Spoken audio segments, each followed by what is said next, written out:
મિત્રો આજે આપણે ધોરણ 1માં કલરવનું 9મું લેક્ચર ભણીશું. તો દરેક વિદ્યાર્થી મિત્રોએ કલરવની ચોપડી કાઢવી અને એમાં પાના નંબર 84 કાઢવો. કાઢ્યું દરેક વિદ્યાર્થી મિત્રોએ? તો જો આજે અગાઉ આપણે ચપટી વાગી કાવ્ય 7મી જોઈ લીધી. હવે આજે આપણે નવો પાઠ ચલાવીશું. 8. હું તો મોટો થઈશ. એટલે એમ વિચારે છે કે હું મોટો થઈને શું બનીશ એવો એનો વિચાર છે. અને અહીંયા દરેક ચિત્રો આપે છે એમાં કહે છે કે ભાઈ આપણે મોટા થઈએ તો શું શું બની શકીએ. શું શું બની શકે? દરેક તમે બી નાના છોકરાઓ છો એવું જ આ નાનો છોકરો વિચાર કરે છે કે હું મોટો થઈને શું કરીશ. તમે દરેક વિદ્યાર્થી મિત્રો છો એમને પણ અત્યારે વિચાર આવતો હોય કે હું મોટો થઈને શું કરીશ. આવે છે ને એવો વિચાર? શું દરેકને શું બનવું છે? દરેક કહે છે મારે એન્જિનિયર બનવું છે, ડૉક્ટર બનવું છે. એવું તમને અંદર વિચાર આવે છે ને? બોલો શું બનવું છે તમારે? બરાબર. પછી છોકરીઓ જો દરેકને મનમાં એવું છે જ કે મારે મોટું થઈને શું બનવું એવો વિચાર તો તમને અંદર છે જ ને. તો કેવું અલગ અલગ હોય. અમુકનો ડૉક્ટર બનવું હોય, અમુકને એન્જિનિયર બનવું હોય, અમુકને વકીલ બનવું હોય, અમુકને ડ્રાઈવર બનવું હોય, અમુકને ભરવાડ બનવું હોય, મોચી બનવું હોય, સુથાર બનવું હોય, ટીચર બનવું હોય એટલે કે શિક્ષક બનવું હોય. એવું દરેકના મનમાં અલગ અલગ વિચાર હોય. એવું ના હોય દરેકને એક સરખો જ વિચાર હોય. એટલે કે આ દરેક ચિત્ર દ્વારા દરેક વસ્તુનું મહત્ત્વ બતાવ્યું છે કે મોટા થઈને તમે શું શું કરી શકો અને એનું આગવું મહત્ત્વ છે. ચિત્રોમાં મોટા તમને બતાવ્યું કે ભાઈ તમને વિચાર આવે એવા દરેક ચિત્રમાં બતાવ્યું છે મોટા થઈને આ બની શકાય અને એનું મહત્ત્વ છે.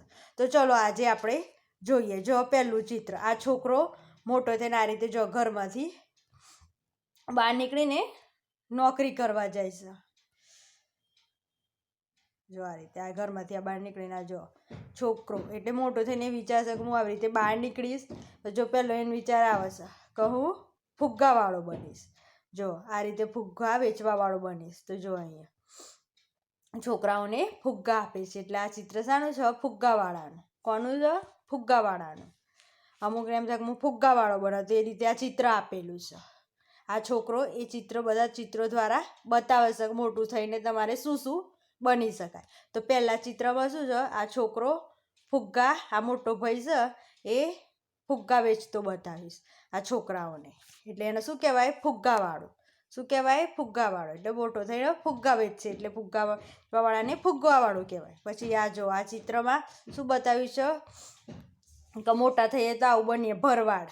હા, ગાયો ભેંસો ઘેટા બકરા આપણે ચરાઈએ ને એ બધા મોટો થઈને હું ભરવાડ બનીશ ને ગાયો ભેંસો ઘેટા બકરા ચરાઈશ. આને કહેવાય ભરવાડ. પછી જો આમાં મોટી સ્કૂલ આપીશ છે ને અને અહીંયા જો સ્કૂલ બસ આપીશ અને આ ઊભો રહેલો છે છોકરો મોટો. છોકરો એટલે મોટો હવે કમાતો થાય એટલે છોકરો ના કહેવાય, મોટો માણસ કહેવાય કે ભાઈ નોકરી કરતો હોય એટલે. તો જો આ ભાઈ છે એમાં એવું બતાવ્યું છે આ ચિત્રમાં કે એ સ્કૂલ બસ ચલાવે છે એટલે અહીંયા સ્કૂલ ડ્રાઈવર કહેવાય. શું કહેવાય? સ્કૂલ બસ ચલાવતો હોય એને સ્કૂલ ડ્રાઈવર. એટલે આ ચિત્ર એવું છે કે ભાઈ બસ ચલાવે છે સ્કૂલની, સ્કૂલ બસ ડ્રાઈવર કહેવાય. પછી આને શું કહેવાય? આને મિસ્ત્રી કહેવાય. આ દરવાજા છે, ફર્નિચર છે, એ બધું લાકડાની જે વસ્તુઓ બનાવતો હોય ને એને શું કહેવાય? મિસ્ત્રી કહેવાય. તો ભાઈ મિસ્ત્રીનું કામ કરે છે એટલે તમે મોટા થઈને મિસ્ત્રી પણ બની શકો. એટલે આને શું કહેવાય? મિસ્ત્રી. આ ભાઈને મિસ્ત્રી કહેવાય. પછી આ ચિત્રમાં જુઓ આ લોખંડ ટીપસ. શું કરે છે? લોખંડ ટીપસ. એને શું કહેવાય? લુહાર. એ વિચારે છે મોટો થઈને લુહાર પણ તમે બની શકો. દરેકની ઈચ્છા. એટલે આ ચિત્રમાં દરેકની ઈચ્છા બતાવી છે કે મોટો થઈને તમે શું બનાવો શકો. તો આમાં આ ચિત્રમાં લુહારનું કામ બતાવ્યું છે. તો મોટા થઈને આપણે લુહારે બની શકીએ. લોખંડની પણ જરૂરિયાત છે. લોખંડ આપણે ઘર બનાવવામાં, બીજા બધા કેટલાય એવી વસ્તુઓ છે. રોડ બનાવો, ઘર બનાવવું, પછી તમારા આને ઝૂલા બનાવતા એ કેટલી વસ્તુ કે જે લોખંડની તમે બનાવી શકો. એટલે લોખંડ બનાવનારને શું કહેવાય? લુહાર. એ આ અલગ કામ કહેવાય. આ લુહાર. મોટા થઈને આપણે લુહાર પણ બની શકીએ. એટલે આ લુહારનું ચિત્ર છે. પછી આ જો આ ગાડી છે ને, અહીંયા ઊભો રહેલો માણસ છે, એ આ ચિત્રમાં શું બતાવશે? ડ્રાઈવર બતાવે છે. મોટા થઈને આપણે કોઈ બી બસ ગાડી છે એની ડ્રાઇવિંગ કરી શકીએ, એટલે કે મોટા થઈને ડ્રાઈવર પણ આપણે બની શકીએ. એટલે આ ડ્રાઈવરનું ચિત્ર આપ્યું આમાં કે ડ્રાઈવર, આને ડ્રાઈવર કહેવાય. ગાડી ચલાવતો હોય એને શું કહેવાય? ડ્રાઈવર કહેવાય. મોટા થઈને આપણે ડ્રાઈવર પણ બની શકીએ. હવે આગળ જોઈએ આપણે. જો હવે આ ચિત્રની અંદર શું બતાવવામાં આવ્યું છે? હવે આ બીજું ચિત્ર જુઓ. આની અંદર શું બતાવવામાં આવ્યું છે? આની અંદર આ હેલિકોપ્ટર ચલાવતો પાયલોટ બતાવવામાં આવ્યો છે. એટલે મોટા થઈને તમે સારું ભણો તો તમે પાયલોટ પણ બની શકો. બની શકો ને? તો આમાં પાયલોટ બનતા આવ્યું છે કે ભાઈ મોટા થઈને આપણે પાયલોટ પણ બની શકીએ. એટલે આ પાયલોટનું ચિત્ર છે. શાનું ચિત્ર છે? આ પાયલોટનું ચિત્ર છે. એટલે મોટા થઈને તમે પાયલોટ પણ બની શકો. વિમાન છે, હેલિકોપ્ટર છે, ચલાવી શકો આકાશમાં. પછી આ ચિત્ર શાનું છે? તો આ ડૉક્ટર ભાઈ છે. ડૉક્ટર, તો તમને ઈચ્છા હોય ને કે ભાઈ મોટા થઈને ડૉક્ટર બનીએ, તો તમે સારું એવું ભણો, સાયન્સ લો, તો તમે ડૉક્ટર બની શકો. MBBSમાં જાઓ તો તમે ડૉક્ટર બનો.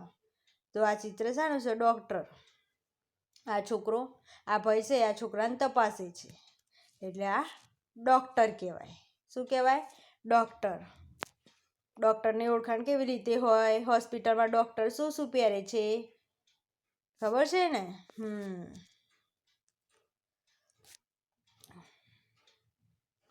પછી આ ચિત્ર શાનું છે?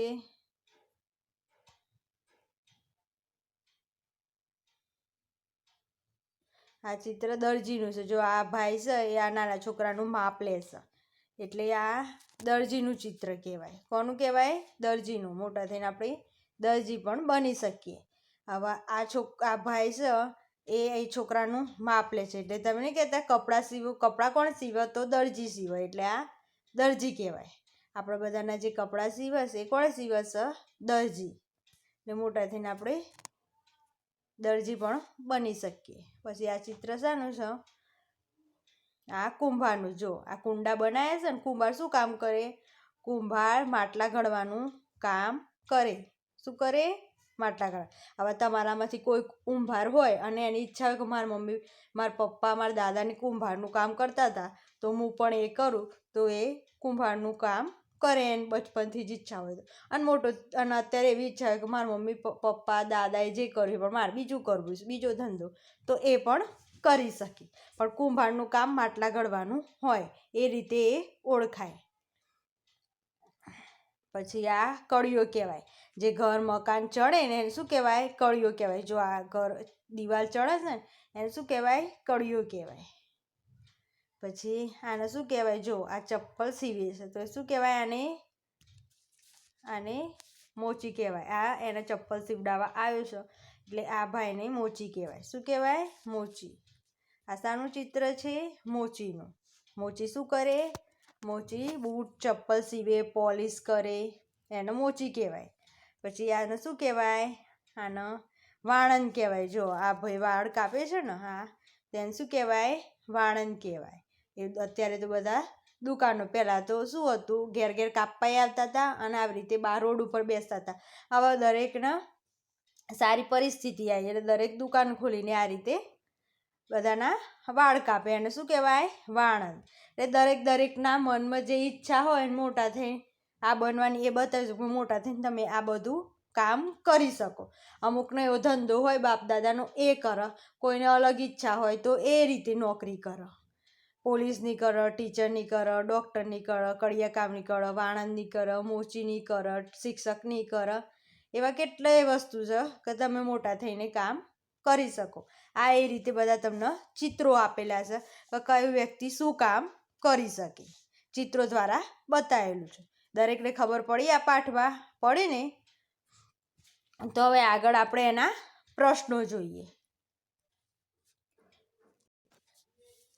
જો વિદ્યાર્થી મિત્રો, આજે આપણે જે આ બે પાઠ, એ બે પત્તા ચલાવે 84 ને 85, એની અંદર મેં તમને દરેક વ્યક્તિ વિશેનું વાત કરી કે મોટું થઈને શું બને. તો દરેક વિદ્યાર્થી મિત્રો આજે આપણે શું શીખ્યા, મોટા થઈને શું બનવું, એ દરેકના વિચારો જે હતા એ આપણે જોયા કે ભાઈ એને શું બનવું હતું, શું એમ આ ચિત્રો દ્વારા બતાવ્યું હતું કે મોટા થઈને તમે શું શું બની શકો.